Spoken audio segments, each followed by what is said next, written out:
Facebook YouTube के माध्यम से अपने अपने घरों में रहकर इस पावन चरित्र को, भगवान की अविरल भक्ति देने वाली शिव महापुराण को श्रवण कर रहे हैं। बाबा देवाधिदेव महादेव की कृपा,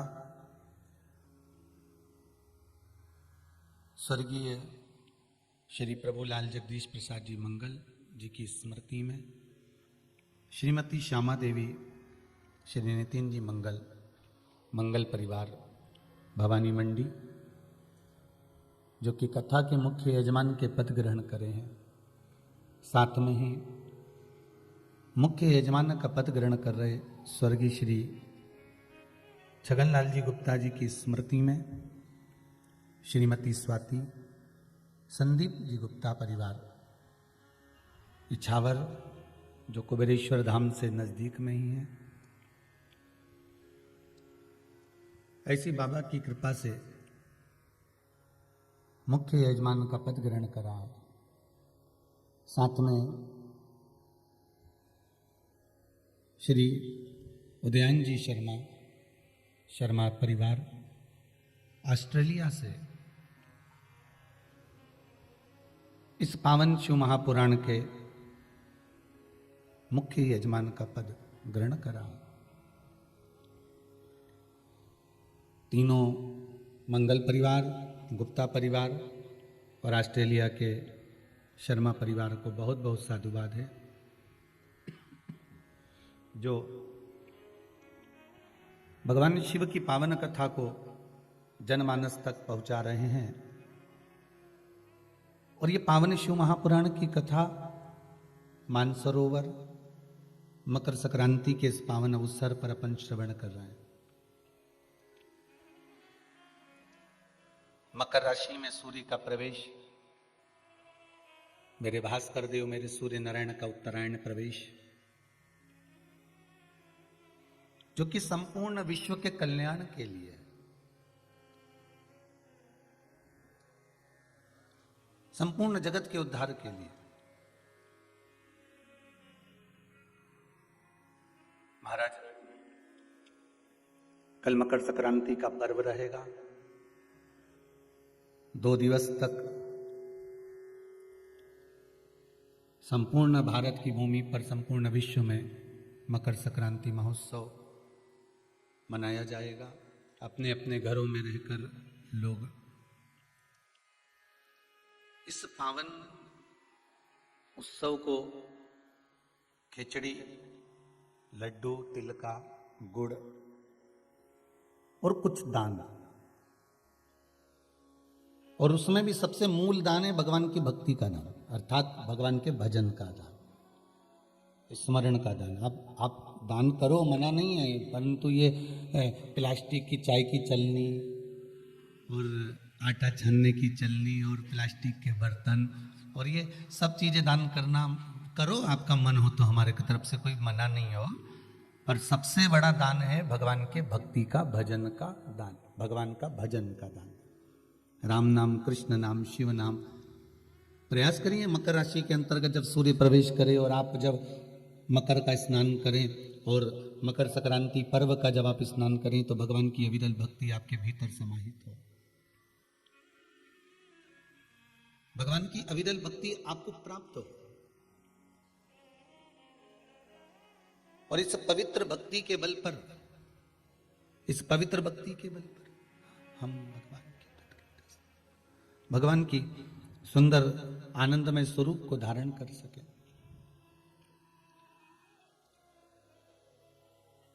महाराज, आज सुंदर पुत्रदा एकादशी भी है। आप सभी को बाबा देवाधिदेव महादेव की इस सुंदर आनंदमय पुत्रदा एकादशी के लिए भी बहुत बहुत साधुवाद, बधाइयाँ। अपने जीवन को सार्थक बनाने का प्रयास करिए, भगवान की भक्ति में डूबने का प्रयास करिए, और जितना बन सके उतना भगवान की भक्ति में डूबने का प्रयास करिए। मंगल परिवार, गुप्ता परिवार, ऑस्ट्रेलिया का शर्मा परिवार, अगर ये पावन मानसरोवर शिव महापुराण की कथा को करवा रहा है, तो आपके भीतर ये भाव प्रकट होना चाहिए कि आप इस पावन कथा को सुनने के बाद आपके भीतर ये भाव प्रकट हो कि हम भगवान शंकर के कृपा पात्र होकर भगवान शिव की गंगा स्नान, यमुना स्नान, कुंड का स्नान, सरयू का स्नान, मानसरोवर का स्नान हम अपने भाव से कर रहे हैं, हम अपने दिल से कर रहे हैं। आवाज पकड़ रहा है, अपने मन से कर रहे हैं।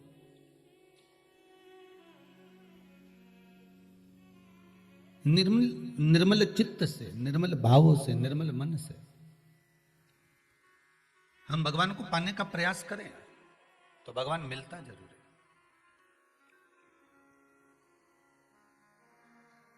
आज इस मानसरोवर शिव महापुराण का चतुर्थ दिवस है, चौथा दिन ही है ना, तो चतुर्थ दिवस है। बचपन, जवानी, अधेड़ी और बुढ़ापा, इन चार अवस्थाओं को हमें परमात्मा को समर्पित करना है चौथे दिन की कथा में।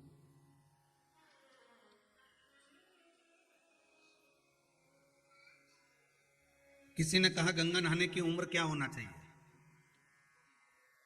गंगा स्नान के लिए उम्र देखी जाए कि उम्र कौन सी ली जाए।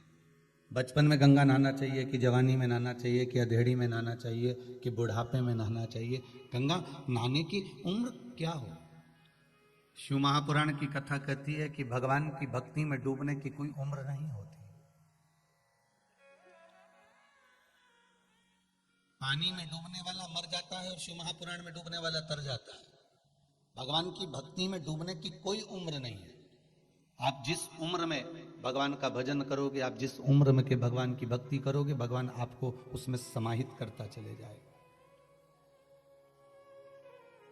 कोई अलग से हमें उम्र नहीं ढूंढना है कि हम इस उम्र में पहुंचेंगे तो हम भगवान का भजन करेंगे। जितने आस्था पर सुन रहे हो बड़े ध्यान से सुन लेना हमारा, और जितने फेसबुक यूट्यूब पर श्रवण कर रहे हो,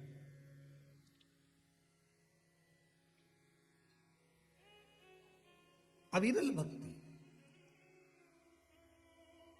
और केवल अविरल भक्ति का भाव यही होना चाहिए कि हम परमात्मा से हमें कुछ मांगे ना मांगे पर हम भगवान की भक्ति में डूबे रहे। कई दुनिया के लोगों की ऐसी स्थिति रहती है, अगर एक बार उन्होंने सोमवार का व्रत करा, एक बार मंगलवार का व्रत करा, एक बार शनिवार का व्रत करा, एक बार बुधवार का व्रत करा, गुरुवार का व्रत करा, या कोई पूजन पाठ करा या कोई अनुष्ठान करा और भगवान ने उसकी नी सुनी, तो अगली बार से वो पूजन करने बंद कर देगा।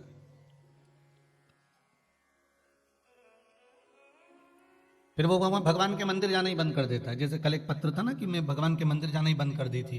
फिर शिव महापुराण की कथा में आज सुना कि भगवान का दरबार मत छोड़ो, भगवान का द्वार मत छोड़ो। कितनी भी विषम परिस्थितियां, कितना भी दुख जीवन में आए, कितना भी कष्ट आए, कि संगी छूटे साथी छूटे, छूटे जग सारा रे, पर एक नहीं छूटे वो सांवरिया जी हमारा रे। महाराज, संसार के सारे साधन छूट जावे, सारे परिवार वाले, कुटुंब वाले, कबीले वाले, हमारे अपने सब छूट जावे, पर भगवान से ये प्रार्थना करना कि तेरा द्वार, तेरा चौखट, तेरा दरबार हमसे ना छूटे, ऐसी कृपा करना।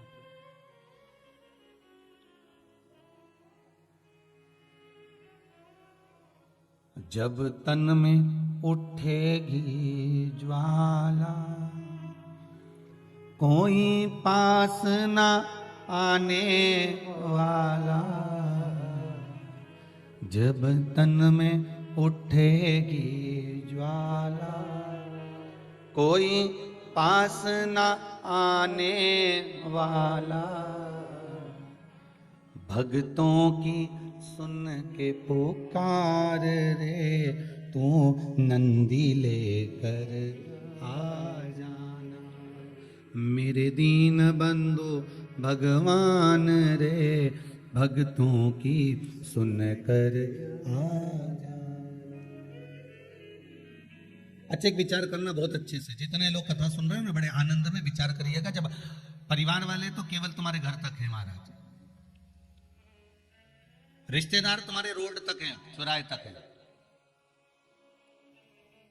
और अंत में शमशान तक भी मोहल्ले के लोग साथ दे जाएंगे।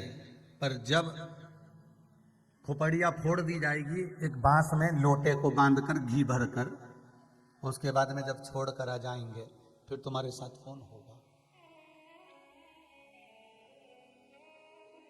फिर कौन हो सकता है?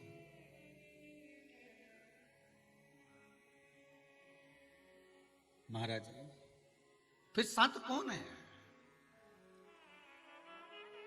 कहे ना, इससे तो आगे भजन ही है साथी, भजन के बिना अकेला रहेगा। अरे मन ये 2 दिन का मेला रहेगा, कायम ये जगेगा, झमेला रहेगा। ये थोड़ा सा समय जो आपने भगवान को दिया है, एक लोटा पानी जो आपने शिव जी को चढ़ाया है, एक बेलपत्र जो आपने बाबा को दी है, एक चावल का दाना भी अगर आपने शिव को दिया है, आपने एक पुष्प भी भगवान को समर्पित करा है, एक अन्न का दाना भी आपने भगवान को समर्पित करा है, एक बार मुख से पंचाक्षर मंत्र या श्री शिवाय नमस्तुभ्यम जो जपा है, एक बार आपने जो भगवान का भजन किया है, ये सारा परिवार जब छोड़कर चले जाएगा तब अंत में तुम्हारा किया गया यही भजन, यही स्मरण, यही दान, यही पुण्य और यही प्रभु की भक्ति, यही साथ है, उसके सिवाय कुछ नहीं। इससे तो आगे भजन ही है साथी, भजन के बिना तू अकेला रहेगा। कितना सुंदर कहा है महाराज जी, बहुत सुंदर बात कही है श्री नारद पुराण में। नारद जी से पूछा गया सत्संग का लाभ कब मिलता है? देवऋषि नारद से किसी ने पूछा कि सत्संग का लाभ कब मिलता है, कब प्राप्त होता है? देवऋषि नारद कहते हैं एक साधारण से जीव को, साधारण से मानव को सत्संग का लाभ कब मिलता है? तो कहा जिस समय जीव के प्राण छूटते हैं और प्राण छूटने के बाद जीव जब इस आत्मा को, इस जीवात्मा को जब बंदी बनाकर लेकर जाया जाता है, तब जो तुमने सत्संग किया होता है, संकीर्तन किया होता है, नाम जाप किया होता है, जहां बैठकर तुमने कथा का स्मरण किया होता है, जहां चाहे घर में सुन रहे हो, परिवार में सुन रहे हो, कुटुंब में सुन रहे हो, मंदिर में सुन रहे हो, तीर्थ में सुन रहे हो, चाहे तुम कहीं अन्य जगह पर जाकर श्रवण कर रहे हो, चाहे घर के अंदर बैठकर कथा सुन रहे हो, तो वो तुम्हारा जो सत्संग का समय होता है, उस समय की गणना कर कर जैसा तुमने सत्संग करा होता है, जब जीवात्मा जाती है तो वो सत्संग करा हुआ तुम्हारे आगे आगे चलता है और वो समय की गणना को मानते हुए भगवत भजन करते हुए चले जाता है। ध्यान देना, गरुड़ पुराण को एक बार उठाकर पढ़कर देखना, एक बार गरुड़ पुराण को पढ़कर देखिए,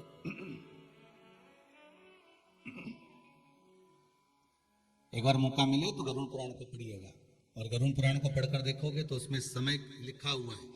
जीवात्मा को पहुंचने में यहां से इतना समय लगा, फिर वहां पहुंची, वहां से इतना समय लगा, फिर वहां से वहां पहुंची, इतना समय लगा, फिर इतने इतने नरकों का भोग भोगना पड़ा, फिर इस जगह पर वो जीवात्मा जाती है, फिर इस जगह पर पहुंचती है। इतने दिन का प्रोसेस, इतने दिन का समय, इतने समय, इतना पल, इतनी घड़ी, इतना समय उस जीव को लगा वहां तक पहुंचने में।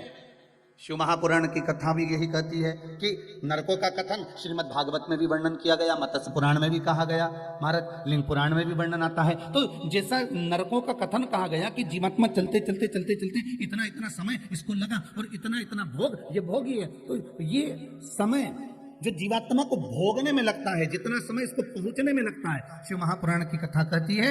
नारद पुराण में श्री नारद जी महाराज वर्णन करते हैं कि आप जितनी देर बैठकर कथा श्रवण करते हो, जितनी देर आप टीवी के सामने बैठकर भगवान की कथा सुन रहे हो, आस्था चैनल पर या मोबाइल पर या किसी भी रूप में आप जितनी देर बैठकर कथा सुन रहे हो, उसकी गणना, उस समय की गणना, उस समय को लिख कर रख लेना कि इतने घंटे आपने कथा सुनी है, इतने समय सुनी, 2 साल मैंने इतने इतने समय पर कथा सुनी, 5 साल मैंने इतने इतने समय पर कथा सुनी, 3 साल मैंने इतने इतने समय पर कथा सुनी। वो समय की गणना एकाग्रित करी जाती है और उसमें से भी निकाला जाता है वो समय कि कथा सुनने तो बैठे हो पर आपका मन कितनी देर कथा में लगा है, फिर वो निकाला जाता है। और वो निकालकर जब इस जीव को लेकर जाते हैं तब उस जीव को भोगने का जो समय होता है, बेकार कहीं नरक भोगने का समय होता है, उस नरक भोगने के समय पर जीव को कह दिया जाता है कि इसने इतने साल से कथा सुनी, उस कथा में से इतना पल, इतनी घड़ी, इतना समय इसने भगवान की सत्संग में इस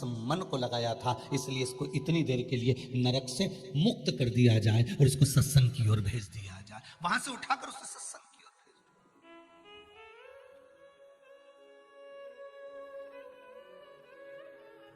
इससे तो आगे भजन ही है साथी, भजन के बिना तू अकेला रहेगा रे मन।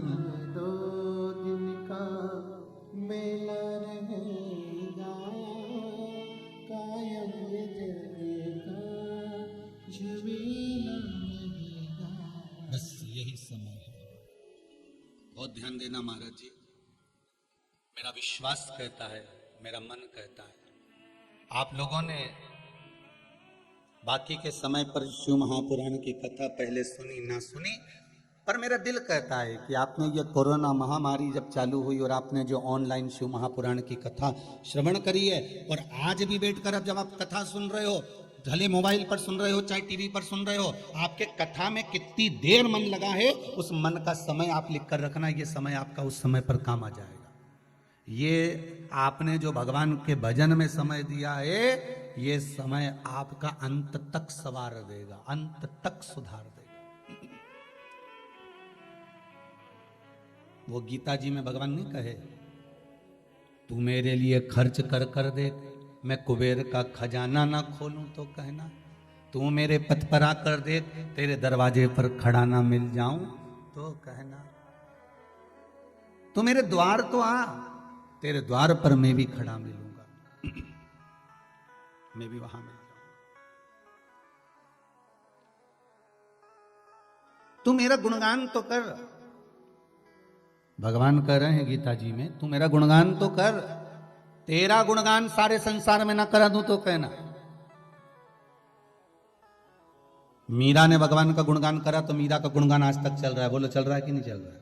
आज तक। नामदेव जी ने गुणगान करा भगवान का तो गुणगान नामदेव जी का आज तक चल रहा है। रामकृष्ण परमहंस जी ने करा, चैतन्य महाप्रभु जी ने करा, श्रीमद वल्लभाचार्य जी ने करा, श्रीमद रामानुचार्य जी महाराज ने करा। ये जितने जितने साधु सन्यासी तपस्वी साधक उपासक संत महात्मा जितने जितने हुए, इन्होंने जो भगवान का भजन करा है, जो गुणगान करा है, वो गुणगान उन्होंने करा, पर नाम उनका आज तक चल रहा है, नाम आज तक चल रहा है। और एक बात बहुत ध्यान में रखिएगा महाराज, हमें भगवान की भक्ति का दिखावा नहीं करना है और भगवान की भक्ति में से हमको कुछ चोरना भी नहीं है। हमें तो हमारी खुद की भक्ति भगवान को देना,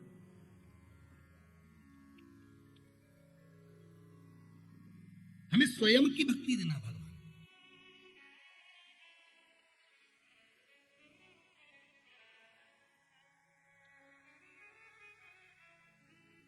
एक बच्चे ने पूछा है, गुरुजी एक बात बताइएगा,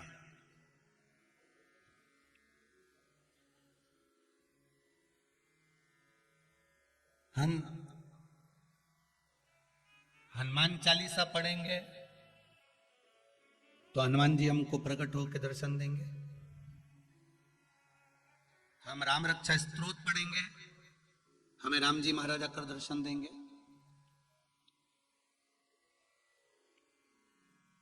हम इस पाठ को करते हैं तो उस पाठ को करेंगे तो हमें क्या भगवान दर्शन दे देंगे?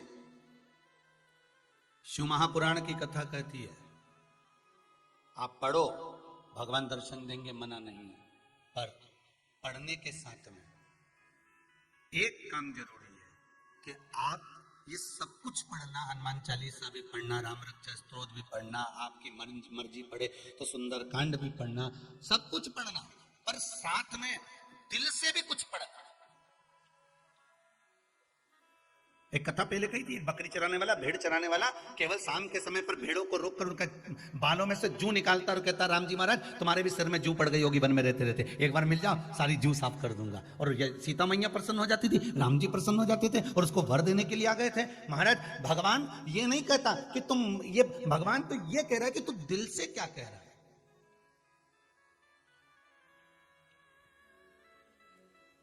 आप भगवान को दिल से क्या निवेदन कर रहे हो। आप अगर उज्जैन जा रहे हो महाकाल का दर्शन करने के लिए, आप काशी विश्वनाथ का दर्शन करने जा रहे हो, आप ओमकारेश्वर का दर्शन करने जा रहे हो, आप मल्लिकार्जुन का दर्शन करने जा रहे हो, आप श्री सेलम का दर्शन करने जा रहे हो, आप मां नर्मदा का स्नान करने, गंगा का स्नान करने जा रहे हो, आप कुबेरेश्वर धाम में भगवान का दर्शन करने जा रहे हो, तो दिल से कुछ क्या कहकर जा रहे हो। आप भगवान से दिल से कहे क्या हो।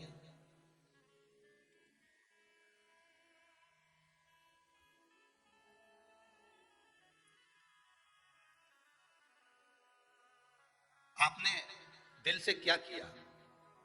पहले जब तक आपने शिव महापुराण की कथा नहीं सुनी थी तब तक तो आप शंकर जी के मंदिर जाते थे। बोलो जाते थे कि नहीं जाते थे।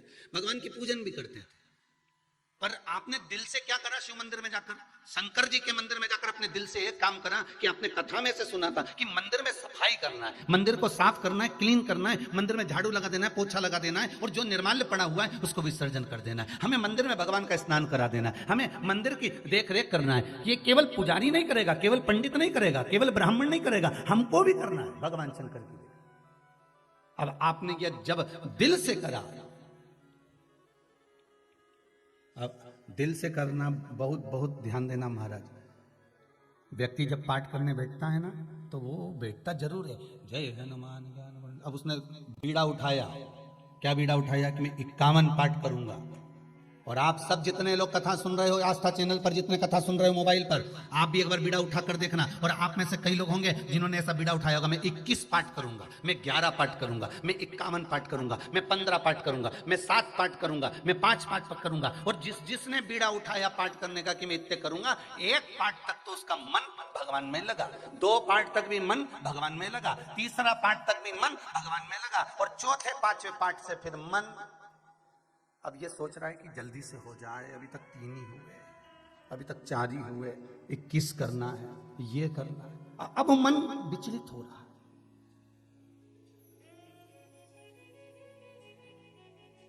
विचलित। आज एक आसन से बैठूंगा, कम से कम 51 माला करके उठूंगा। अब वो 1-2 माला तक तो मन लगा, श्री शिवाय नमस्तुभ्यम, राम नाम कृष्ण नाम शिव नाम में 1-2 माला तक तो मन टिका, पर वो 2, 3, 4 माला जैसी जैसी बढ़ती चली गई।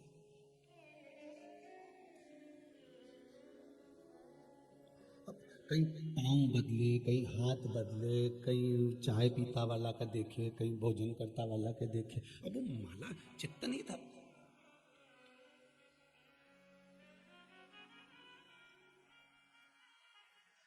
हृदय कितनी देर दिया आपने भगवान को, मन कितनी देर दिया आपने भगवान को। दिल यहाँ शिव पुराण की कथा कर रही है, पाठ करो मना नहीं है, आप जो पढ़ना है पढ़ो मना नहीं है, पर कुछ एक स्तुति तो अपने जीवन में ऐसी बनाओ कि तुम भगवान को अपने दिल से कहकर जाओ।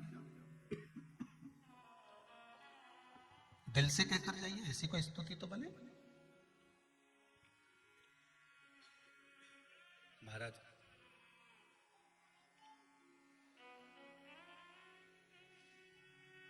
एक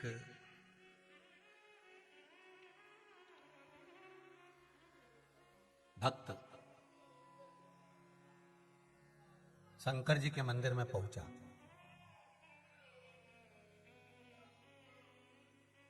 और जो भगवान के मंदिर में पहुंचा तो वहां पर पंडित जी स्तुति कर रहे थे।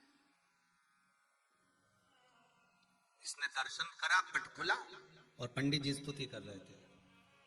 शिव जी के चरण कमल में नयन मेरे अटके। आप भी बोल लो जरा एक बार, शिव जी के चरण कमल में नयन मेरे अटके।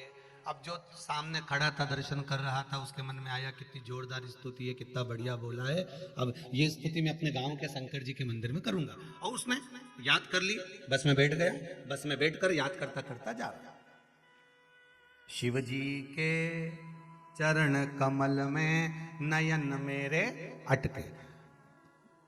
मंदिर गया गांव के, पंडित जी आज मैं बहुत जोरदार स्तुति सीख के आया हूं, शहर में गया था, वो शहर का जो मंदिर है ना शंकर जी का, वहां पे सुन के आया हूं, इतना जोरदार बोला।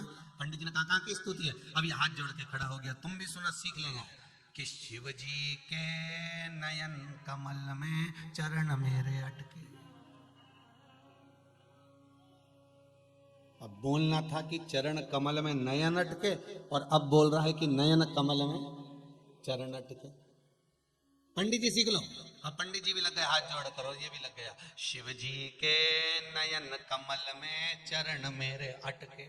इतनी देर में ये बार बार बोले तो शंकर भगवान इसके सामने आके खड़े हो गए, तेरे हाथ जोड़ू सही कर ले, सही कर। उसने कहा प्रभु क्या हो क्या गया ये तो बताओ, क्या गड़बड़ी क्या हो गई है, हुआ क्या है ऐसा, क्या गड़बड़ हो गया? भगवान शंकर बोले स्तुति थी कि चरण कमल में नयन अटके, और तू बोल रहा है नयन कमल में चरण अटके। शंकर भगवान बोले मेरे छोटे नयन तेरे मोटे चरण अटकेंगे नहीं तो क्या होगा, तेरा स्तुति सही कर। तब उसने स्तुति सही करी। भगवान ने कहा मांग तुझे क्या चाहिए, तेरी स्तुति के बल पर मैं प्रकट हुआ।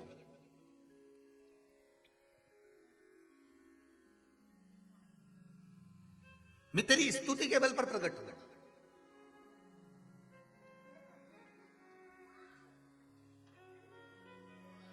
अगर निर्मल मन है, चित्त वृत्ति हृदय आपका एकदम निर्मल है, तो आपके अगर कुछ भावों से गलत निकल भी गया है तो भगवान गलत नहीं करता है।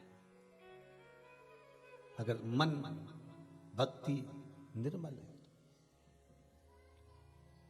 फिर भगवान गलत नहीं करेगा। अब भगवान कहते हैं मांग तुझे क्या चाहिए।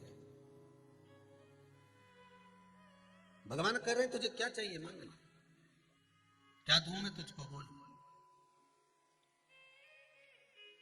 भक्त हाथ जोड़कर भगवान से कहता है बस इतना वर दे दीजिए, जैसे मैंने आड़े टेढ़ी गाई और आपने दर्शन दे दिया। संसार का लोग अगर आपकी आड़ी टेढ़ी भी स्तुति करे तो आप दर्शन जरूर दे देना, बस इतनी कृपा कर दीजिए, बहुत हो। भगवान कभी नहीं देखता कि आपने क्या बोला, भगवान तो ये देखता है कि तेरा दिल कितना क्लीन है, हृदय कितना साफ है।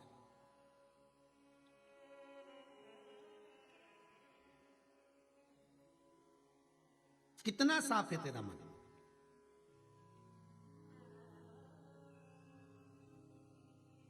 और अगर मन साफ नहीं तो फिर किस मतलब का भजन।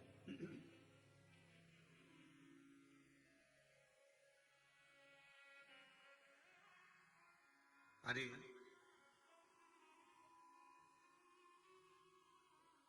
कैसे आएंगे प्रभु, कैसे आएंगे प्रभु, हमने आंगन नहीं बुआरा, कैसे आएंगे अब तक गंदा पड़ा है द्वारा, कैसे आएंगे प्रभु। और ये कोई बाहर के आंगन की बात नहीं चल रही है, ये कोई बाहर का आंगन नहीं है। आंगन है हमारा मन, हमारा चित्त, हमारी वृत्ति।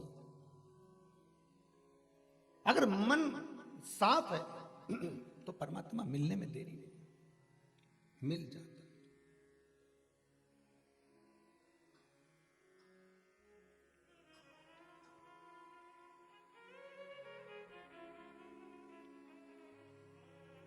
वैसे तो कुबेरेश्वर धाम में कथा सुनने आने की अभी परमिशन नहीं है, फिर भी एक बालक ग्वालियर से आया हुआ है और उसने अपनी बात कही, उसने पत्र भी दिया था, पत्र का कक्ष में रह गया। उसने कहा गुरुजी हम 3 महीने पहले, शायद नवंबर या अक्टूबर ऐसा कुछ आया होगा, तो मैं तो बीच बीच में कहूंगा टीवी चैनल वालों को भी कि ये हॉल भी दिखा दिया करो लोगों को कि खाली पड़ा है।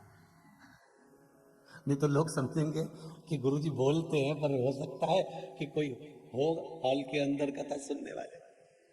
तो एक बालक ग्वालियर से, मैं कहूंगा वो बालक यहाँ पर है, बेटा खड़े हो ना जरा, उसको माइक देना जरा। ये बालक वहीं वहीं खड़े रहो पीछे। तो ये बालक कह रहा था, गुरुजी मुझे अपने हृदय की बात कहना है इस कुबेरेश्वर धाम के लिए। हमने कहा क्या बात है बेटा? तो कहे गुरुजी मैं आया था, मेरी कोरोना महामारी में नौकरी सर्विस। कहाँ से आए बाबू? ग्वालियर से आया हूँ मैं। क्या नाम है आपका? अनुभव अवस्थी। अनुभव जी अवस्थी। पहले आए हुए हैं यहाँ पर कुबेरेश्वर धाम? पहले मैं आया था, नवंबर में आया था, दिवाली से पहले। दिवाली के पहले आए थे। कैसे आना हुआ था? वो मम्मी ने बोला था कि जाओ घुमाओ, तो नानी भी जा रही थी तो उनके साथ में मैं आ गया। एंड कथा भी सुनता हूँ मैं आपकी कभी कभी, मम्मी तो रेगुलर सुनती हैं। एंड कुछ चीज़ें मुझे बहुत अच्छी लगती हैं, सीखने लायक, और वही थोड़ा सा जीवन में भी उतारने की कोशिश कर रहा हूँ जी। तो नवंबर में हुआ ये था कि एक्चुअली मेरी जॉब छोटी थी जी। मैं स्कूल में जॉब करता था। एंड उसके बाद थोड़ा सा फाइनेंशियल क्राइसिस की कंडीशन बन गई थी घर पे, क्योंकि ऑलरेडी बनी रहती है, जो कि मिडिल क्लास लोगों के साथ होता ही है ऐसा। और फिर ज़्यादा टिपिकल हो गई सिचुएशन। तो कुबेरेश्वर धाम में जब मैं आया, और मैंने ऐसा कुछ मांगा नहीं भगवान से, मैंने बस बोला कि मैं आपके हवाले हूँ, अब आप देख लो जो करना है करो। बस यही दिल अच्छा की करना है तो अच्छा, बुरा करना है तो बुरा, जो मैं डिजर्व करता हूँ वो करो जी। उसके बाद फिर मैं जब ग्वालियर पहुंचा तो 1 महीने थोड़ा सा सफ़र करना पड़ा। उसके बाद मैंने खुद का अपना रेस्टोरेंट खोला। एंड इसमें पूरा सपोर्ट मम्मी का, भोले बाबा का और आपका भी है। बाबा की कृपा है। बैठिए बेटा, बहुत बहुत बधाई आपको। अब अच्छा चल रहा है वो? ठीक है, बस बिराजिए। यही शिव कृपा है। अब नवंबर से हिसाब लगा लो, 3 महीने बाबा की कथा के रहते हैं। शिव महापुराण की कथा में बार बार कहा है, भले टीवी पर कथा सुन रहे हो, आस्था चैनल पर सुन रहे हो, चाहे मोबाइल पर सुन रहे हो, चाहे जहां बैठकर सुन रहे हो, पर नवंबर, दिसंबर ये बाबा का। तेरे दरबार की बाबा निराली शान देखी है, तुझे देते नहीं देखा पर झोली भरी देखी है। बस उससे प्रार्थना यही है, मेरी शिव से विनती यही है। आप दिल से उससे कहो तो उससे एक बात जरूर कहना कि मुख दुनिया मोड़ेगी, बाबा तू मुखड़ाना मोड़ी, मेरी लगी परी तीनू, बाबा तू वे ना तोड़ी। आपका चित्त, आपकी वृत्ति, आप दिल से तो भगवान से कहो। वही बात, अगर स्तुति करना है तो दिल से करो। जैसे उस बालक ने कहा कि मैं बाबा से बोल कर गया था कि जो आपको अच्छा लगे, मेरे लिए जो ठीक हो वो आप करना।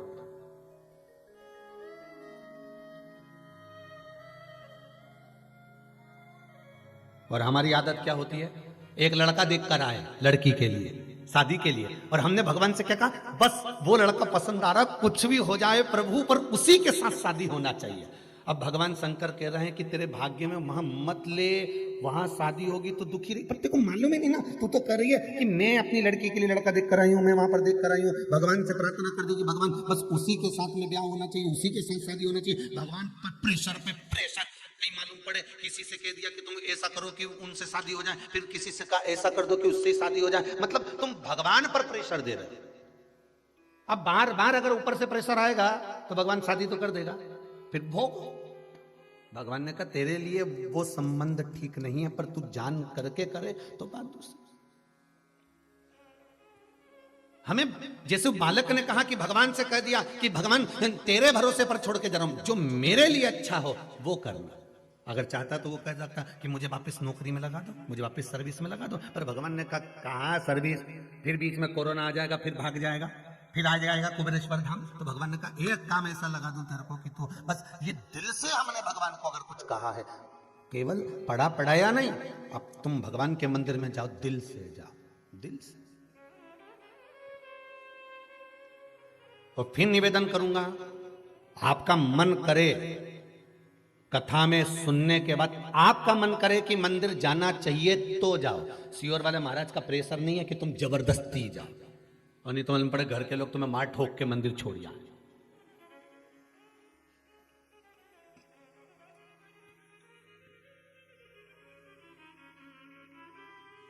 जैसे एक व्यक्ति से पूछा, क्यों भाई कौन सी क्लास तक पढ़े हो? कि 5वीं में 5 साल फेल। तो तुम पढ़ाई करने नहीं जाते थे? स्कूल जाते थे, तो फिर कैसे फेल हो गए?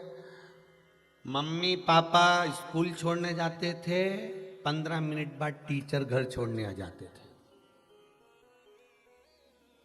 मतलब एक काम ही ऐसा करता था कि इसको वापस घर छोड़ना पड़ता था।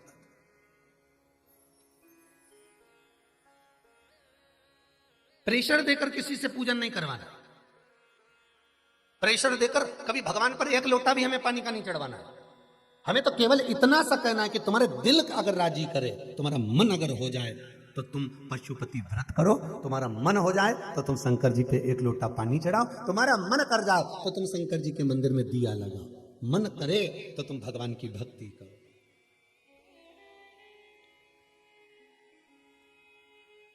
मेरा मालिक, मेरा शिव, मेरा शंभू, मेरा राम, मेरा कृष्ण, मेरा ठाकुर, मेरा द्वारका का नाथ, मेरा जगन्नाथ, अगर आप उसके उपासक हो तो आप खींचते। कल की कथा में कहा था कि आपको कहीं जाने की जरूरत नहीं, आप तो भगवान का भजन करो, कीर्तन करो, स्मरण करो, तीर्थ खुद तुमको खींचेंगे। तीर्थ खुद तुमको खींचेंगे। जब व्यक्ति के पास में पैसा नहीं रहता तो कोई उसके पास आता है क्या? जम के बोलो जरा, नहीं आता ना। जितने आस्था पर सुन रहा है, पैसा नहीं होगा कोई नहीं आएगा। और जैसे ही तुम्हारे पास में धन बढ़ता चले जाएगा, पैसा बढ़ते चले जाएगा, गाड़ी बंगला जमीन जायदाद बढ़ते चले गए, बढ़ते चले गए, इंसान सत्ता तुम्हारी बढ़ती चली गई, तो बढ़ती चली गई, तब मालूम पड़े कि जो पैसे वाले लोग थे ना, वो आपको अपनी ओर खींचने का प्रयास करेंगे, सम्मान देने का प्रयास करेंगे कि हाँ अब ये सम्मान के लायक हो गया। उसी तरह जब तुम्हारे भजन का बल बढ़ जाता है, सत्संग का बल बढ़ जाता है, तुम भगवान के मंदिर जाना चालू कर देते हो, तुम भगवान का भजन करना चालू कर देते हो, तो जब तुम्हारे भजन का बल बढ़ जाता है तब तीर्थ, कुंड, सरोवर, नदी, तालाब, ये सब भगवान के स्थान आपको अपनी ओर खींचना चालू कर देते हैं कि तुम मेरी ओर आओ। आपको जाने की जरूरत नहीं पड़ती, वो खुद खींचते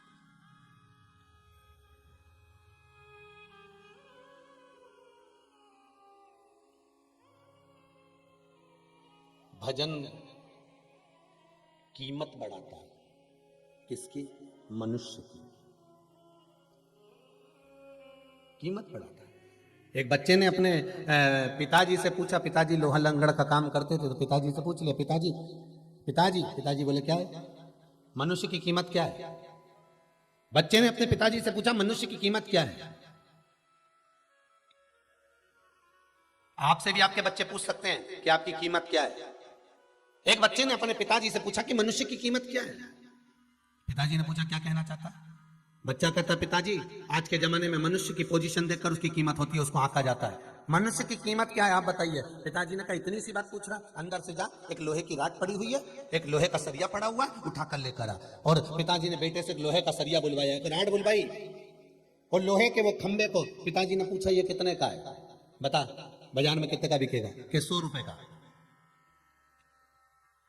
ये लोहे का खंबा 100 रुपए का बिकेगा पिताजी। पिताजी ने कहा, अगर मान लो इसको मैं काट कर कील बना दूं, तो छोटी छोटी कील बना दूं, फिर कितने की बिकेगी? अरे पिताजी वो तो 1000 रुपए की बिक जाएगी। पिताजी ने कहा, मान लो इसी लोहे की मैं घड़ी में लगने वाला स्प्रिंग बना दूं, तो अरे पिताजी फिर तो वो और पैसे का बिकेगा।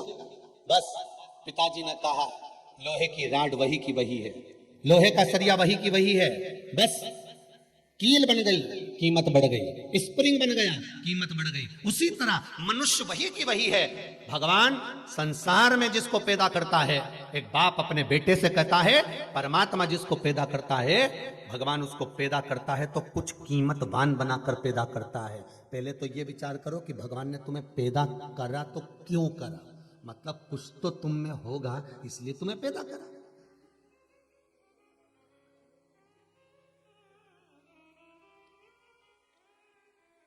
भगवान ने तुमको पैदा करा तो किस लिए करा? एक चोर, कई लोग कहते हैं भगवान ने इस चोटे को क्यों पैदा कर दिया, चोर को क्यों पैदा कर दिया? अरे भगवान से तो पूछो कि चोर को क्यों पैदा करा। भगवान बोले, अगर चोरी नहीं करता तो तेरा दिल नहीं दुखता, अगर तेरा दिल नहीं दुखता तो तू मेरे मंदिर में आके कहती नहीं, इसीलिए वो सब कुछ कर। भगवान से पूछो कि उसने तुम्हें पैदा क्यों करा। मनुष्य की कीमत मनुष्य बढ़ा सकता है, भगवान ने ऐसा संसार में किसी को पैदा नहीं करा जो कीमतवान नहीं है। बस अपनी कीमत को पहचानो। एक लोहे की राड की कीमत तब बढ़ती है जब वो कील बन गई, जब वो स्प्रिंग बन गया, जब वो कोई ताला बन गया, जब वो कोई चाबी बन गई, कीमत बढ़ती चली गई। उस कीमत को आंकने का प्रयास करो। भगवान संसार में हर व्यक्ति को पैदा करता है, मनुष्य को पैदा करता है, मानव देह देता है, मनुष्य का शरीर देता है। ऐसा संसार में कोई मनुष्य पैदा नहीं हुआ जिसको भगवान ने कीमत वाला नहीं बनाया। सबको कीमत वाला बनाया है, पर अपनी कीमत हमें खुद आंकना पड़ेगी। हमारी कीमत हमें स्वयं बनाना पड़ेगी। आप कुछ अच्छा करने का प्रयास करिए, आपकी कीमत बढ़ती चली जाएगी। आप लोहे की राड रह गए, सरिया की सरिया रह गए। संसार में कई लोग ऐसे होते हैं जो केवल लोहे की राड की तरह रहते हैं, सरिये की तरह रहते हैं। वो कुछ बनना ही नहीं चाहते। वो तो कहते भगवान करेगा, भगवान करेगा। भगवान के हिल तो करने को तो मैं तैयार बैठा हूं। भगवान गीता में भी तो कर रहे हैं कि तू कर्म तो कर।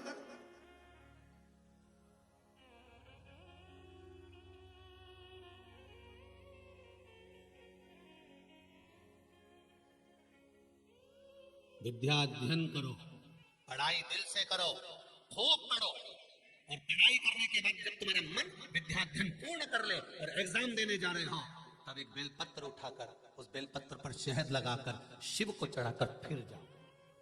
अब उसके भरोसे पर, जैसे उस बेटे ने कहा कि अब उसके भरोसे पर छोड़ो, तो उसके भरोसे छोड़ो। तो फिर खूब पढ़ाई करो, दिल से करो, अच्छे से करो। और दिल से पढ़ाई करने के बाद में शंकर के मंदिर, मम्मी कहे कि जा बेटा शिव के मंदिर जा। मैंने सुना है सियोर वाले महाराज के मुख से कि एक बेलपत्री के बीज वाले पत्ते पर शहद लगाकर शंकर को चढ़ाकर फिर जा। अब पढ़ लिया ना, अब उसके ऊपर छोड़ दे।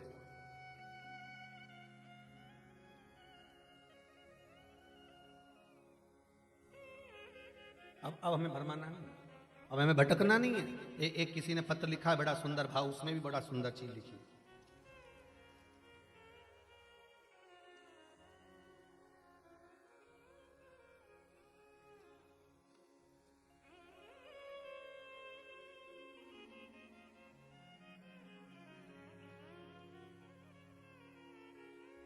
रतलाम मध्य प्रदेश से हूं गुरुजी।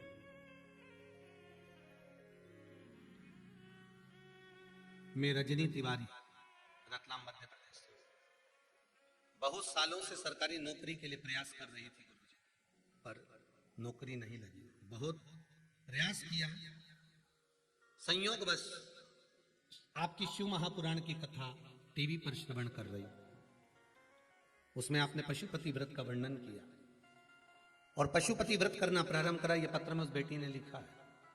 पशुपति व्रत करना प्रारंभ करा और पशुपति व्रत जैसे ही करना प्रारंभ करा, मात्र दूसरा ही सोमवार हुआ था और जहां पर मैंने इंटरव्यू दिया था वहीं से ज्वाइनिंग लेटर आ गया और मेरी सरकारी नौकरी लग गई। ये बेटी ने लिखा इस पत्र में, ये बेटी ने लिखा।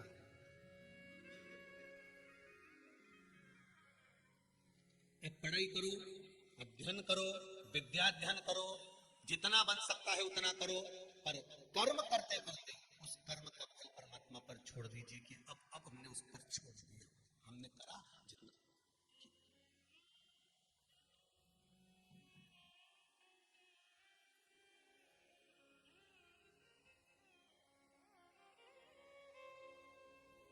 एक पत्थर, एक ईंट, एक कंकर रोड पर भी पड़ा होता है, और एक पत्थर, एक कंकर, एक ईंट मंदिर में भी पड़ी होती है। दोनों पत्थर को उठाओ और दोनों से पूछो एक बार, क्यों रे तू चौराहे पे पड़ा है और लोग पान खा के तुझ पे थूक रहे हैं, और तेरा ही भाई मंदिर में पड़ा है और लोग उसको नमन कर रहे हैं। पत्थर से पूछे कोई?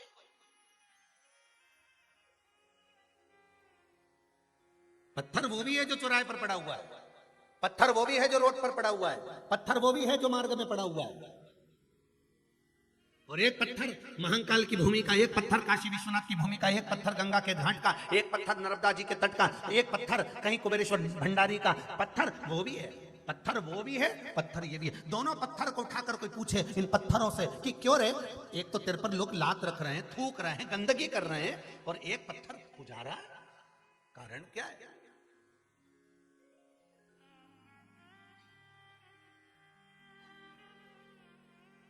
मंदिर में भी पत्थर लग रहा है और उसी पत्थर की मूर्ति मंदिर के अंदर रखा कर पूजा भी रही है। पत्थर वही है, एक ही कंपनी का है, एक ही फैक्ट्री का है, एक ही खदान का है, पर एक की मूर्ति बन गई और एक जमीन पर लग गया।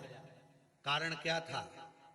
तो पत्थर ने पत्थर से पूछा, भाई ये तो बता कि मैं भी एक ही खदान का, तू भी एक ही खदान का, एक ही जगह से निकले, पर तुझे लोग अगरबत्ती से घुमा रहे हैं, दिया लगा रहे हैं, लड्डू का भोग लगा रहे हैं, फूल चढ़ा रहे हैं, माला चढ़ा रहे हैं, तेरे को अच्छे अच्छे कपड़े पहना रहे, और मैं पाँव में रखाया, लोग मेरे पर चल के जा रहे, जूता छोड़ रहे, चप्पल छोड़ रहे, थूक रहे, आखिर मैंने क्या करा? तो मंदिर की मूर्ति का पत्थर जमीन पे लगे हुए पत्थर से कहता है, तुझ में और मुझ में बस एक ही अंतर है कि तुझे भी तराशा जा रहा था और मुझे भी तराशा जा रहा था। तुझे भी कूटा जा रहा था, मुझे भी कूटा जा रहा था, तुझे भी छेनी और हथौड़ी से मार मार कर तराशा जा रहा था, पर तू चोट सहन नहीं कर पाया, टूट गया, इसलिए जमीन पर लग गया, और मैंने चोट सहन कर ली, इसलिए तराश कर मंदिर में पहुंच गया। बस मैंने चोट को सहन किया।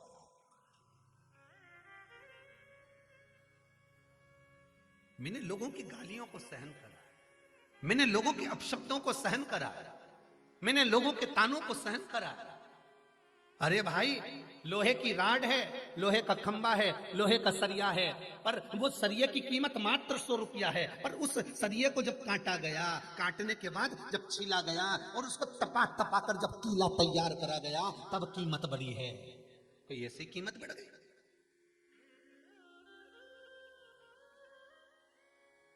जो ऊंची ऊंचे पद पर पहुंचे हैं, जो ऊंचे ऊंचे पद की ओर बढ़े हैं, कम से कम उनके पीछे का समय तो पूछो कि उन्होंने कितनी चोट को सहन करा होगा, कितने शब्दों को सुना होगा, कितनी गालियां सुनी होगी, कितने ताने सुने होंगे।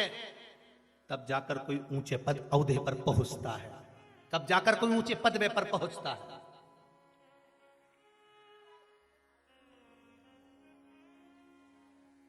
और जिसने चोट को सहन कर लिया, बोला नहीं कुछ भी, लगाया जाओ, और वो पत्थर की मूर्ति बनाने में लगता है घिस रहा है पत्थर को हथौड़ियों से, वो बोला ही नहीं, वो पत्थर के मैं टूटूंगा ही नहीं, मारे जा मैं नहीं टूटूंगा चाहे कुछ भी हो जाए। और क्या दुनिया के लोग आड़ा टेढ़ा बोलेंगे, शब्द पर शब्द कहेंगे, ताने पर ताने देंगे, आड़ा टेढ़ा बोलेंगे, तुम टूटो काहे को?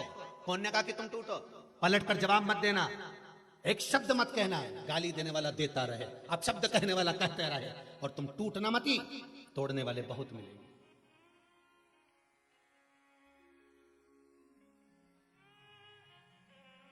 तोड़ने वाले ढेर मिलेंगे आपको, ढेर। कोई कहेगा वो तो ऐसा है, वो कोई कहेगा आप ऐसे हो, कोई कहेगा वो ऐसा है। कहने वाले क्या, तुम मुख तो किसी का पकड़ नहीं सकते, बोलने वाला बोलेगा, पर क्या किसको रोइए? चादर तान के सोइए। आग लगे बस्ती में, अपन रहे हो मस्त, टूटना मत ही। कीमत बढ़ाना है आपकी, तो आप पलट कर जवाब मत दो, कीमत बढ़ जाएगी। टूटना नहीं है, हमको अपनी कीमत बढ़ाना है तो अग्नि में तपना पड़ेगा।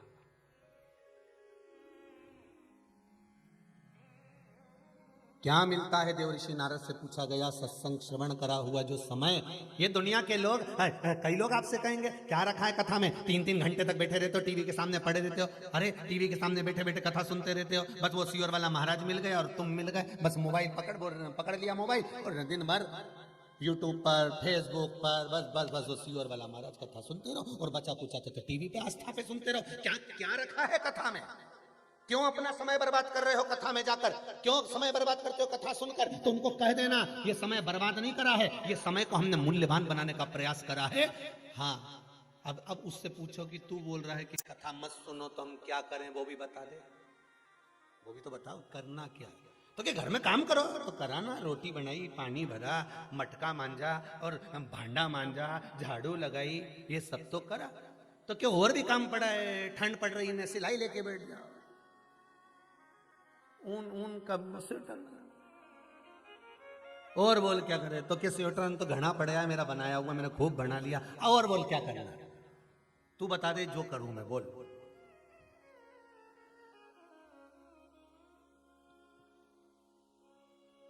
वो एक वो आया था, एक वो कोई का मैसेज था, उसमें बताया वे माँ अपने बच्चे से पूछती है तू बता दे वो की सब्जी बना लो,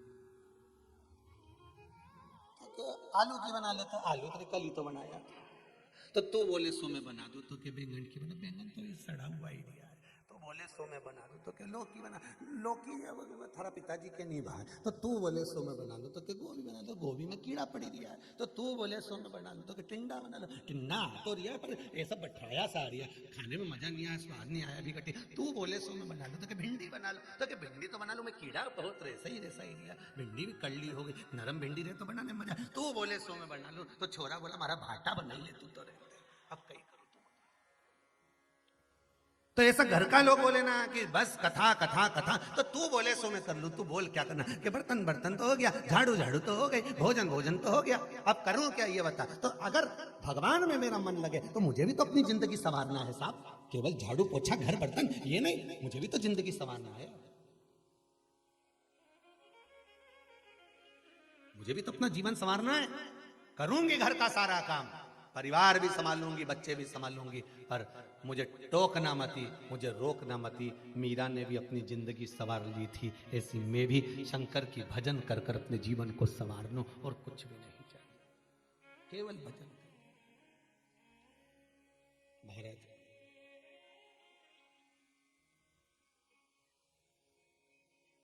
मैं केवल भजन कर और बहुत है, उस भक्ति को पाना बहुत है। तुम कहते हो भोले हम काशी प्यारी है, एक बार तो आ जाओ देव हर। भगवान शिव की कथा कह रही है, आप स्वयं अपने आप को तराश सकते हो, कर्म करो, फल भगवान पर छोड़ते चलो।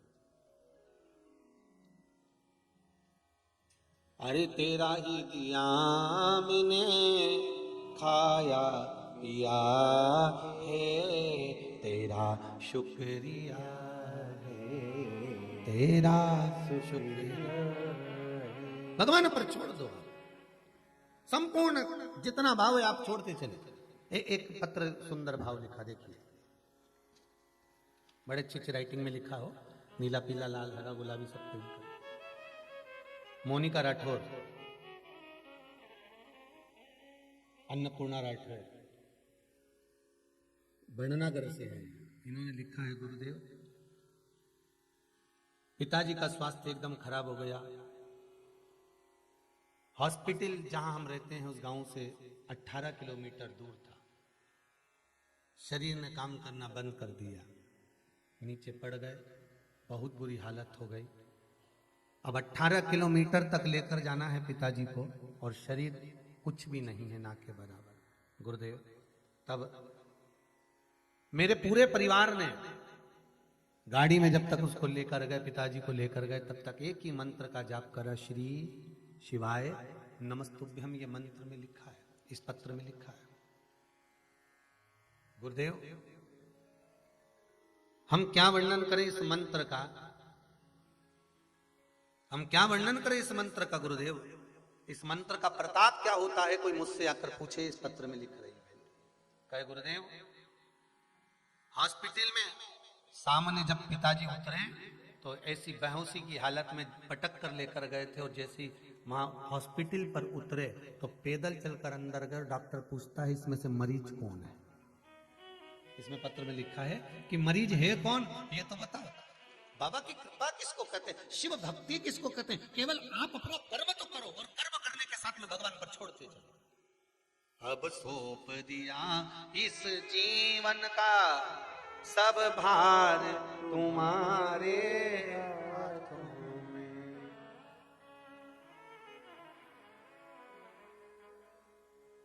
ये मन तुम्हारा है, ये समर्पण हमारा, बस हमारा समर्पण और मन तुम्हारा, अब दे दिया, सौंप दो भगवान।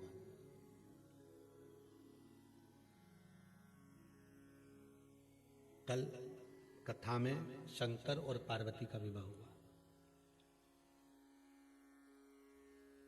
ऐसे ही हो गया क्या? पार्वती जी ने कुछ करा ही नहीं। तब साधना कितनी प्रबल करी होगी माता पार्वती ने।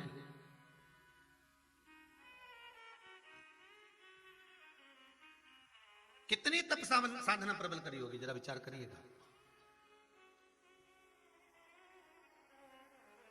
महाराज, पार्वती जी की बड़ी बहन गंगा, और गंगा ने सुन लिया था देवऋषि नारद के मुख से, अगर शंकर की भक्ति पार्वती करे और वो भक्ति करे तो शंकर इसको पति के रूप में मिले, और गंगा ने भी वो भक्ति चालू कर दी थी। अब देखिए जरा, जिस कंपटीशन एग्जाम में आप बैठ रहे हैं उसमें केवल आप अकेले स्टूडेंट नहीं हैं,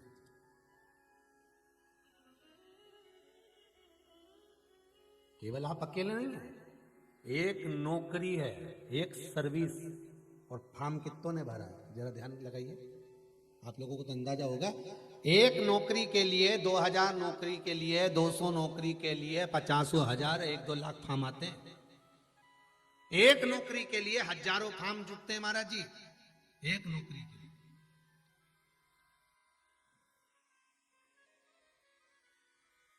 शंकर अकेले और चाहने वाले 2, पार्वती मैया भी, गंगा मैया भी।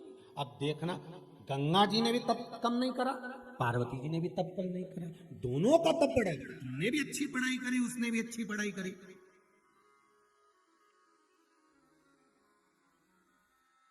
तुम भी ना जाने कितनी कोचिंग करे, उसने भी ना जाने कितनी कोचिंग करी। अच्छा, कोचिंग तो एक ही टीचर के पास करी थी, पार्वती जी और गंगा जी ने। टीचर का नाम नारद जी। कोचिंग एक ही क्लास में थे, टीचर एक ही था।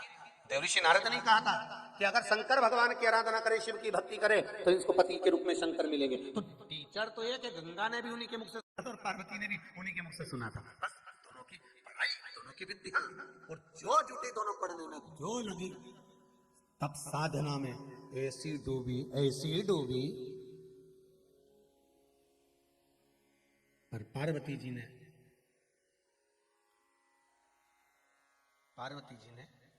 एक छोटा सा भाव प्रकट कर अपनी सखी से कह दिया।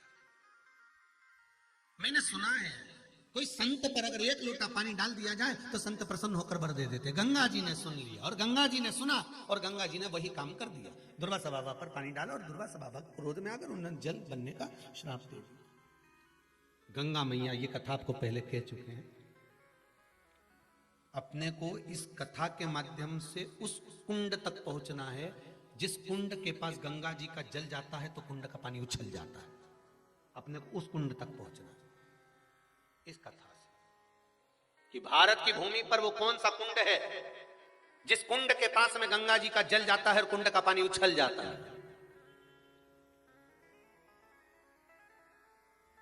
जिस कुंड के पास बड़े बड़े अक्षरों में लिखा हुआ है कि यहां गंगा का जल नहीं लाया जाए।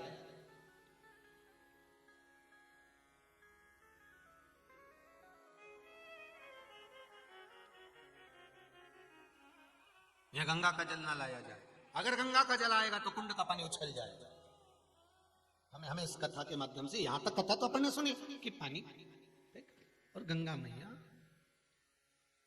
महाराज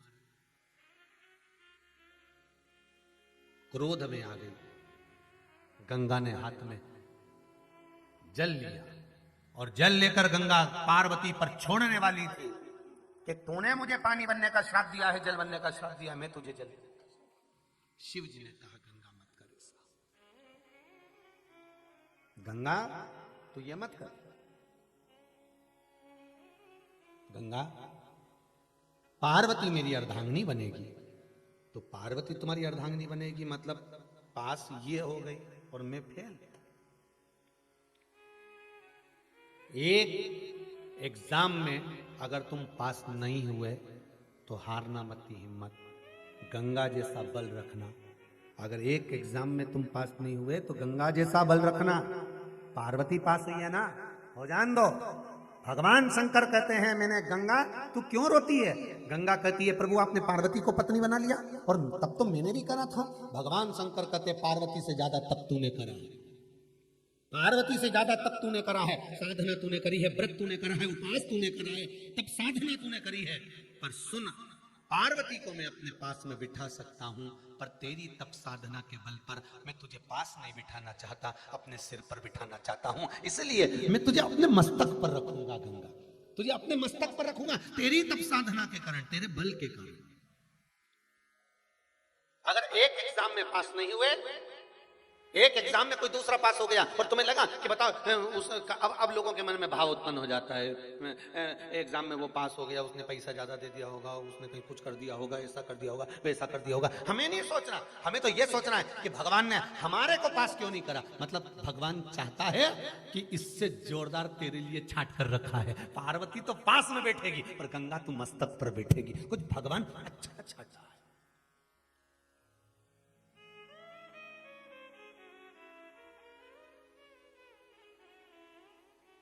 कितना सुंदर पहले दिन की कथा याद रख लीजिए। दुनिया के लोग अगर आपकी बड़ाई कर रहे हैं तो समझ लेना कि भगवान प्रसन्न नहीं है। पहले दिन की कथा मानसरोवर शिव महापुराण की कथा में कहा था, दुनिया के लोग अगर आपकी बड़ाई कर रहे हैं तो समझ लेना भगवान प्रसन्न नहीं है। दुनिया के लोग प्रसन्न हैं। अगर दुनिया के लोग आपकी बड़ाई करें तो यह अंदाजा लगा कर रखना कि भगवान प्रसन्न नहीं है। भगवान प्रसन्न है ही नहीं। और हां, शिव महापुराण की कथा कहती है, जब दुनिया के लोग तुम्हारी बुराई कर रहे हो तब समझ लेना कि भगवान तुम पर प्रसन्न है। जब दुनिया के लोग तुम्हारी बुराई कर रहे हो, कोई कहे अपशब्द, कोई कहे बताओ ये तो ढोंगी बन गया, ये तो ढोंगन बन गई, ये तो ऐसा करे, ये तो वैसा करे, मंदिर में जाके बैठी रहे, दिन भर बस यही काम करती रहे, इसके पास कोई काम नहीं है, कथा कथा कथा। जब दुनिया के लोग तुम्हारी बुराई में लग जाएं, जब दुनिया के लोग विद्वान से विद्वान तुम्हारी बुराई में लग जाए, तब समझ लेना कि भगवान तुम्हारे साथ है। तब समझ लेना कि भगवान की कृपा तुम पर है। तब समझ लेना कि भगवान तुम्हारे साथ में है। जब तारीफ कर रहे हो तो मत समझना कि भगवान तुम्हारे साथ है। भगवान नहीं, तारीफ में तो दुनिया तुम्हारे साथ होती है, पर बुरे वक्त में कोई तुम्हारे साथ होता है। जितने आस्था पर सुन रहे हो, मोबाइल पर सुन रहे हो, बड़े सावधानी से सुनना। जब दुनिया के लोग आपकी तारीफ करें, समझ लेना भगवान आपसे बहुत दूर है, भगवान की कृपा नहीं आप पर। और जब तुम्हारी दुनिया बुराई करे, बदनामी करे, अपशब्द पर अपशब्द कहे, तब जान लेना कि मेरा भोलेनाथ, मेरा परमात्मा तुम्हारे साथ में है। क्यों? क्योंकि अच्छे समय में जब तुम विधायक की कुर्सी पर होते हो, सांसद की कुर्सी पर होते हो, जब तुम कोई अच्छे पद पर विराजमान होते हो, तुम अच्छी कुर्सी पर बैठे रहते हो, तुम्हारे पास में अध्यक्ष, उपाध्यक्ष या बड़े से बड़ा मिनिस्टर आदि का पद रहता है, तो जो तुम्हारे नहीं होते वो भी तुम्हारे हो जाते हैं। अच्छे समय पर जब दुनिया तारीफ कर रही हो, जब तो दुनिया तुम्हारी हो जाती है। पर जब तुम कुर्सी से नीचे उतर जाते हो, कोई तुमको नहीं पूछता, जगह जगह तुम्हें लोग थू करते हैं, अपशब्द कहते हैं, तब तुम्हारे साथ कोई दूसरा नहीं होता। तब मेरा देवाधिदेव महादेव होता है, वो गिरने नहीं देता। वो कहता कोई बात नहीं। यही तो हमें दिखाना था, अपने और पराये का भेद क्या होता है। अपने और पराये का भेद क्या होता है। दुख की घड़ी में परमात्मा हर पल, हर घड़ी, हर क्षण तुम्हारे साथ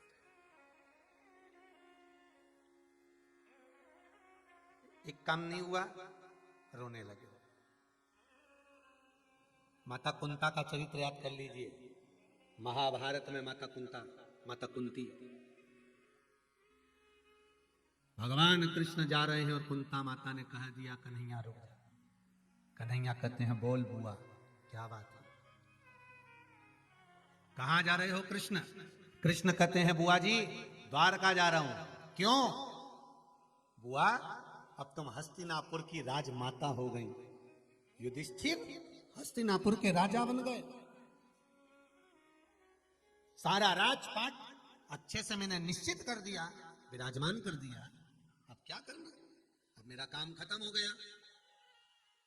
कुंती ने पूछा, माता कुंता ने पूछा, कृष्ण तो तू जा क्यों रहा है? बुआ अब जब सब अच्छा हो गया है तो अब मेरी जरूरत क्या है, अब मेरा साथ की जरूरत क्या है, अब मुझे जाने तो द्वारका। इतने में माता कुंता ने, माता कुंती ने कृष्ण का हाथ पकड़कर कहा, कृष्ण तूने सबको सब कुछ दिया, मुझे कभी कुछ नहीं दिया। कृष्ण कहते हैं मुस्कुराकर, बुआ जी भतीजे को तो बुआ को देना चाहिए, और आज बुआ भतीजे से मांग रही है। बुआ का फर्ज है भतीजे को देना, पर आज भतीजे से बुआ मांग रही है। क्या मांगना चाहती हो बुआ? बुआ कहती है कृष्ण सारी दुनिया का दुख मेरी झोली में डाल दे। एक कृष्ण सारी दुनिया का दुख मेरी झोली में डाल दे।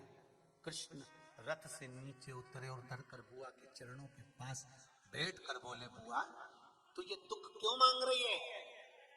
बुआ कहती है सुख में तू अगर द्वारका चले जाता है तो वो दुख भला, जिस दुख में तू मेरे साथ तो खड़ा है, मुझे वो दुख ही अच्छा लगेगा। तू साथ तो रहे बस में।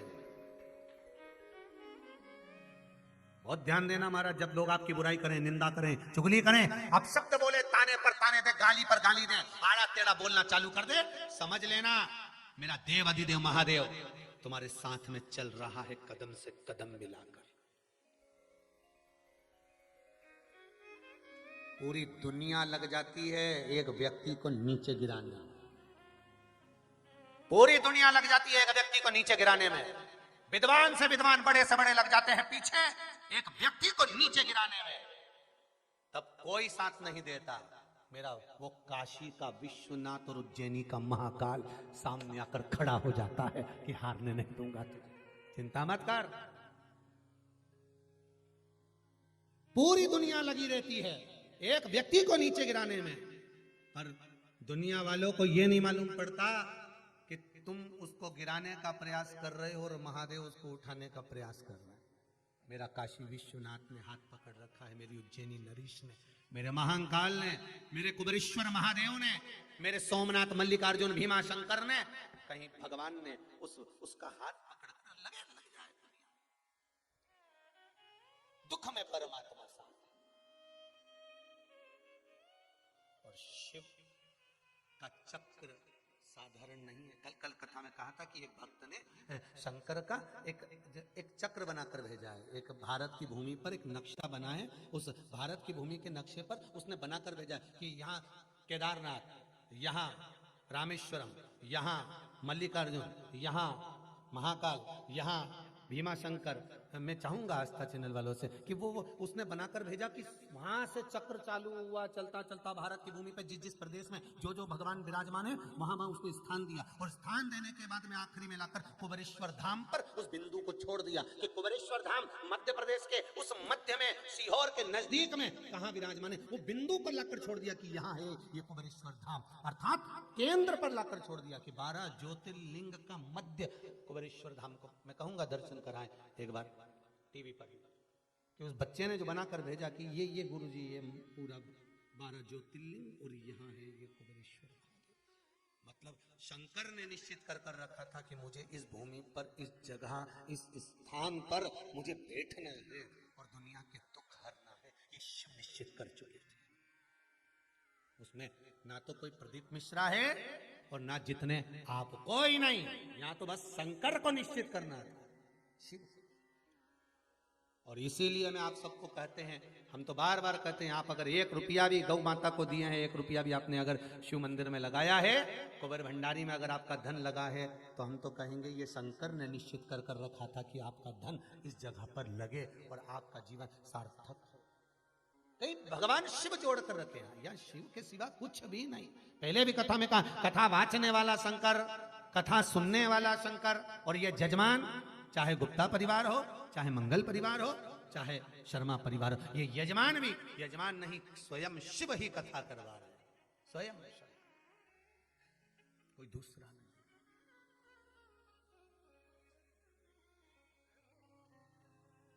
दो जजमान थे, तीसरा हुआ। भगवान शंकर को 3 चीज बड़ी पसंद है, इसलिए यजमान भी 3 कर दिए उसने। थे 2 ही, पर बाद में तीसरे शर्मा परिवार को भी कर दिया आश्चर्य से। उदयन जी शर्मा परिवार, उसको भी जोड़ दिया। तो यही 2, गुप्ता जी और मंगल परिवार, फिर शर्मा।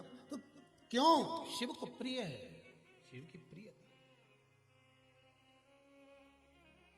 महाराज, गंगा मैया रो रही है, आंखों से नीर बह रहा है। शिव जी करे क्यों रो रही हो गंगा, किस लिए?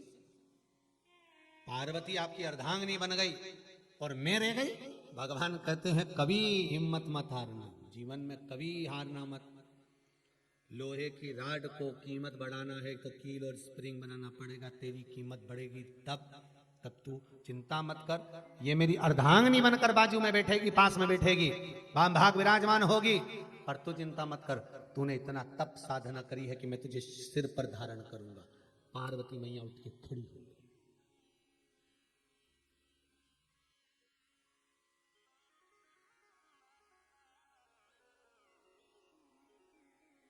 पार्वती मैया उठकर खड़ी, और जैसे ही पार्वती मैया उठकर खड़ी हुई, शिवजी ने पूछा पार्वती हुआ क्या, क्या हुआ तुमको पार्वती? पार्वती जी कहती है महाराज आप गंगा को सिर पर बिठाओगे? शिव कहते हैं उसकी तप साधना आपकी तप साधना से ज्यादा है। अगर कोई अच्छा पद आपको प्राप्त हुआ है, अगर आप मथुरा, वृंदावन, गोकुल, बरसाना, काशी, उज्जैनी, ओमकारेश्वर, भीमाशंकर, केदारेश्वर, अगर आप पूरे घर के लोग साथ रह रहे हैं, 4 भाई का, 5 भाई का परिवार, 6 भाई का परिवार, 8 भाई का परिवार, 10 भाई का परिवार है, और परिवार में से अगर एक व्यक्ति नर्मदा नहाने जा रहा है, एक व्यक्ति गंगा नहाने जा रहा है, एक व्यक्ति अगर कहीं तीर्थ जा रहा है, तो ये उसके पूर्व का पुण्य है, पूर्व का पुण्य है।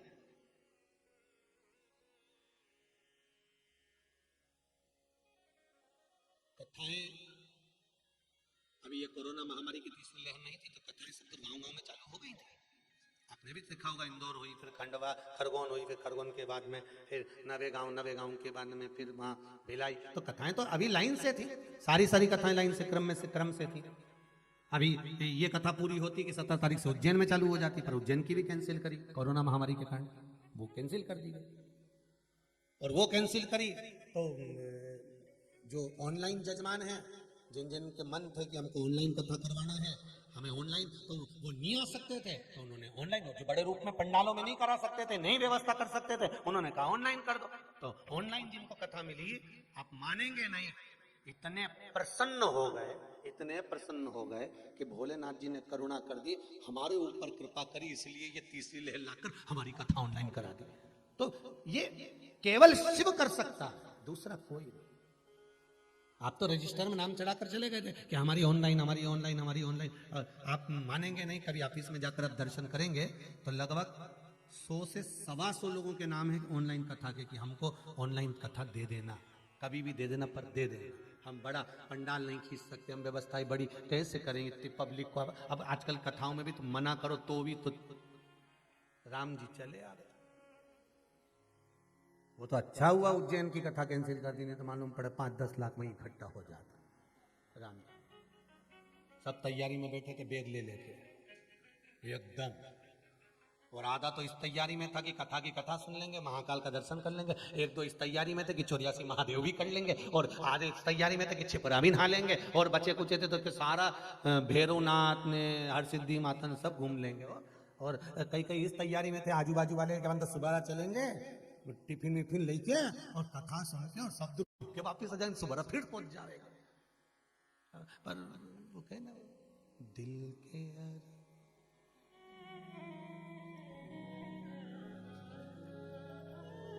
सब धरे, पर इसमें बाबा की कुछ कृपा होगी, इसमें बाबा की कुछ कृपा होगी। मुझे लगता है कि बाबा सोच के बैठे होंगे, बेटा कथा तो कर पर 84 महादेव भी कर। तो बाबा ने सोच के रखा होगा, अभी नहीं तो बाद में करना ऐसी कि साथ में 84 महादेव जितने आए नहीं तो सबका हुई जा, एक बार में जल जा, एक बार में।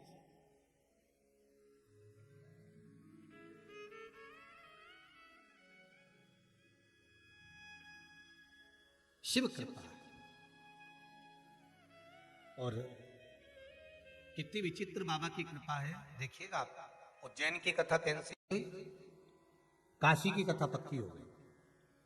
अब काशी वाले बोले कि कथा, तो कहा एक काम करो आप, अक्टूबर नवंबर में जो ऑनलाइन थी उसको इधर उधर कर, तो काशी एक ज्योतिर्लिंग में हो जाएगी, बाबा सुन लेंगे, आनंद पा लेंगे। अगर कोरोना हटता है तब, और दादा ये तीसरी लहर ले गई तो ऐसे तो बाबा के ऊपर विश्वास है। आप अपने घर में रहिए, मुख पर मास्क लगा कर रखिए, हाथ को बार बार धोते रहिए। छोरा छोरी को धोने से अच्छा है हाथ धो लो, भगवान का भजन करते रहो। और शिव भक्ति में आस्था चैनल पर कथा, जब तक कोरोना महामारी चल रही है, घर पर बैठकर कथा का लाभ लो और बाबा से आनंद सुख प्राप्त करो, भजन करो शिव, भगवत भजन का शिव कथा कर रही है। ओगरदानी त्रिकालदर्शी कैलाशी अविनाशी मेरे भूत भावन भूतेश्वर शिव कह रहे हैं कि कुछ अच्छा सोचा होगा। अगर पार्वती पास हो गई है, पार्वती मेरी अर्धांगिनी बन गई है, तो गंगा के लिए शिव जी ने अच्छा सोचा। और सोचा, शंकर ने गंगा को अपने मस्तक पर रखा। गंगा कहती है बाबा शिव से, भोलेनाथ मैं आपके मस्तक पर रहूंगी पर कुछ चाहती हूं, क्या मांग ले। अगर किसी के मरने के बाद, प्राण छूटने के बाद उसकी अस्थियों को गंगा के जल में डाला जाएगा, जितने दिन तक गंगा के जल में अस्थियां पड़ी रहेगी उतने दिन तक वो जीवात्मा बैकुंठ में पड़ी रहेगी। शिव जी ने कहा कहीं का पापी हो तो गंगा के बस डर तो वही है, पापी हो तो भी अगर गंगा के जल में अस्थियां गई है तो उसको मुक्ति मिलना चाहिए।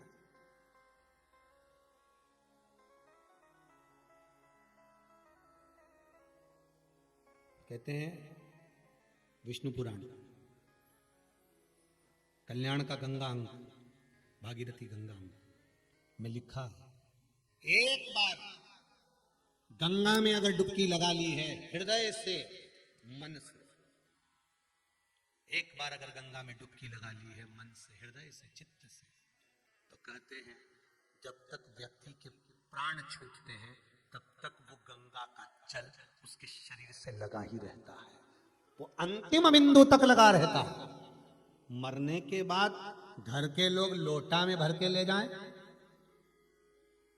खास खास अस्थियों को, कोई पूरी तो अस्थि ले ही नहीं जा सकती, इतनी सारी कौन ले जाए, तो वो अम्मा के दांत, उंगली, एक आध खोपड़िया, ऐसी 4, 6, 8 अस्थियां ढूंढ के झोली में भर के फिर लेके जाए गंगा। उससे अच्छा है पूरी अस्थि ले जाओ, पूरी ये शरीर संपूर्ण जीते जी गंगा का स्नान हो जाए। और आप लोगों को बड़ी साधुवाद था, धन्यवाद। ये मान सरोवर शिव महापुराण की कथा सुन रहे हो, मान सरोवर शिव पुराण की कथा है। इस साधारण मान सरोवर में तो वहां चीन पहुंचोगे, कम नहाओगे, पर यह पक्का है कि मान सरोवर शिव महापुराण की कथा सुन रहे हो। जिन जिन कुंडों का, जिन जिन नदियों का, जिन जिन तालाबों का, जिन जिन सरोवरों का नाम लिया जा रहा है, समझ लो उस सरोवर में तुम स्नान कर रहे हो बैठकर, और पूरा मकर का स्नान आप उसी सरोवर में करते जा रहे हो। मकर संक्रांति तुम्हारी 4-5 दिन से चालू हो गई। वैसे तो 5 दिन पहले से तुमने लड्डू खाना भी चालू कर दिया होगा, ऐसा नहीं कि मकर संक्रांति पे ही खाओगे। दिल्ली की गजब तो ना जाने कितनी बार निपटा गया अभी तक, तो ये तुम वो चालू हो गया स्नान मकर का। अब जितने लोग भी आस्था चैनल पर कथा सुन रहे हो, मोबाइल पर सुन रहे हो, तो वो भी कह सकते हैं। कोई पूछे क्यों कहाँ गई थी, तो कहना आज गंगा नहा रही थी। इससे पहले कुंडेश्वर महादेव, उसके पहले धन्वंतरी को, फिर ज्ञानवापी, कहते दिन आज खूब नहाई सा गंगा, सिर पर मस्तक पर शिव जी के बैठी। पार्वती को क्रोध आ गया, क्रोध आया, और पार्वती मैया क्रोध में आकर आंख से अश्रु गिराती हुई फिर तप में लीन हो, फिर तप साधना करने लगी। अब जैसे तप साधना में डूबे, जैसे तप साधना में डूबती हैं, हिमालय बाबा का आगमन है।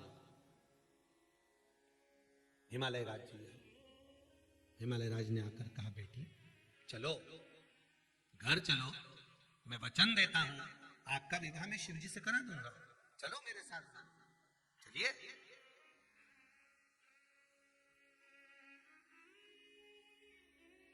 पार्वती मैया ने डबल से एक स्थान पर बैठकर जब तप किया, पार्वती के उस तप करने से शरीर से बिंदु प्रकट हुआ, उस बिंदु से एक कुंड प्रकट हुआ जिसका नाम गौरी कुंड हुआ।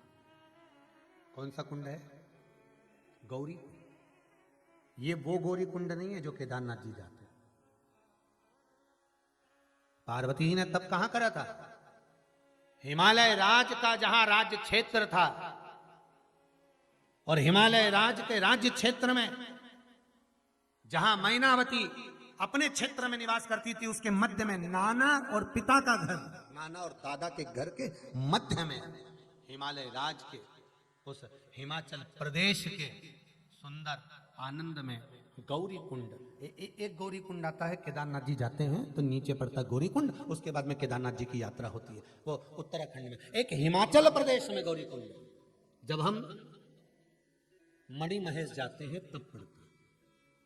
कहाँ जाते हैं? मणिमहेश। वैसे तो उम्मीद है जितने लोग आस्था पर कथा सुन रहे हैं उनमें से कई लोग मणिमहेश होकर आए होंगे, और जितने हरियाणा, पंजाब, दिल्ली वाले क्षेत्र के लोग होंगे वो तो कई बार होकर आए होंगे। मणिमहेश चीन के अंदर, चाइना के अंतर्गत हमारा कैलाश अधिपति विराजमान, और कैलाश अधिपति जो वहां नहीं जा पाता, वही शंकर का बिल्कुल कैलाश अधिपति जैसा ही स्वरूप, बिल्कुल कैलाश जैसा मणिमहेश है।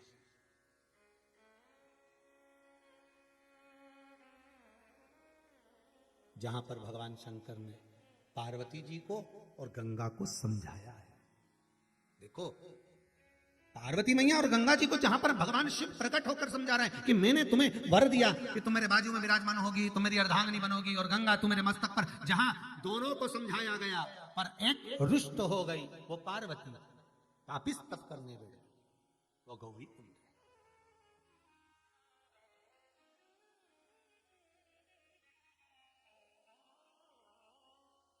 महाराज उस गौरी कुंड के पास, गौरी कुंड में मां पार्वती को भगवान हिमालय राज समझाने के लिए आए। चलो चलो तुम वापिस चलो, चलो।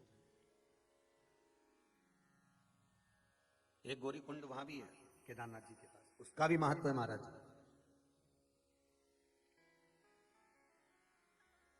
उसका भी महत्व है।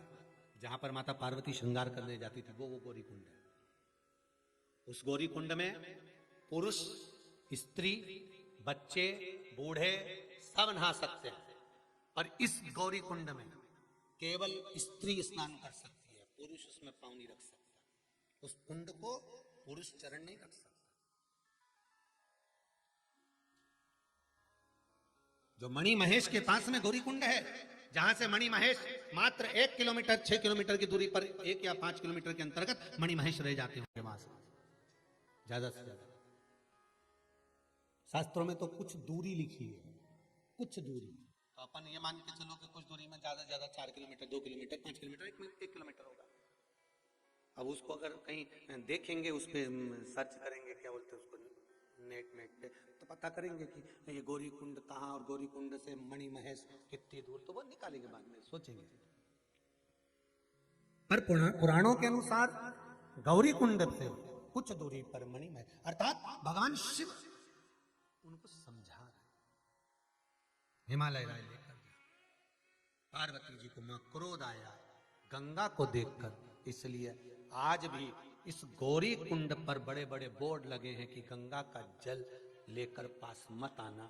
आज भी अगर कोई भूल से भी गंगा का जल लेकर आ जाता है तो उस कुंड का पानी अपने आप उछलने लगता है, आज भी उछल। अब क्या हुआ कि कई लोगों का नियम है कि भाई कोई गया है, हरिद्वार गया या कहीं गया, तो कई लोग साथ में गंगा जल भर के ले जाते हैं, तो उनके लिए मणिमहेश जाने के लिए रास्ता अलग से कर देते हैं। तो कई दूरों से, कम से कम 2-2, 4-4, 5-5 किलोमीटर दूरी से एक रास्ता अलग से निकाल दिया जाता है कि आप मणिमहेश दर्शन करने जाओ, गंगा जल लेकर जाओ, मना नहीं, पर गौरी कुंड के पास में नहीं आओगे, क्योंकि ये गौरी कुंड, इस गौरी कुंड के पास जल आया गंगा का, गंगा का जल आते ही ये उछल पड़ेगा, पार्वती का क्रोध उछल जाएगा।